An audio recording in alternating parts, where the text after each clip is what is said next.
Les temps de taux sous haute surveillance. Une fois tous les 15 jours, les agents de l'Ifremer prélèvent des échantillons d'eau et de coquillages. Mais en pleine crise sanitaire, l'opération devient hebdomadaire.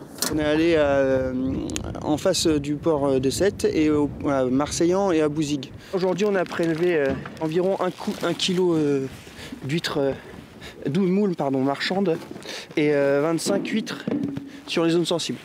Des zones sensibles où depuis quelques jours, une microalgue toxique sévit à nouveau, Alexandrium catenella, du phytoplancton qui apprécie les eaux calmes et des températures entre 18 et 20 degrés. Les coquillages se nourrissent de cette microalgue qui elle-même se nourrit de phosphore et d'azote, mais la pollution n'est pas forcément en cause. On a des concentrations en azote et dans le phosphore qui diminuent parce que y a eu énormément de travaux qui ont été faits sur les bassins versants pour améliorer la qualité du milieu. Donc ça, on suit cette amélioration du milieu. Et pour autant, Alexandrium recommence à se développer. Donc le lien avec les pollutions n'est pas du tout direct. Le problème, c'est que Alexandrium sécrète une toxine dangereuse pour l'homme. Dans les 30 minutes qui suivent la consommation des coquillages, des symptômes neurologiques et gastro-intestinaux peuvent se déclencher.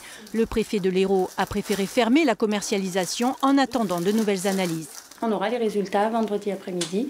Donc vendredi après-midi, on pourra émettre notre bulletin dans lequel on donnera les niveaux de toxines qu'il y a dans les coquillages.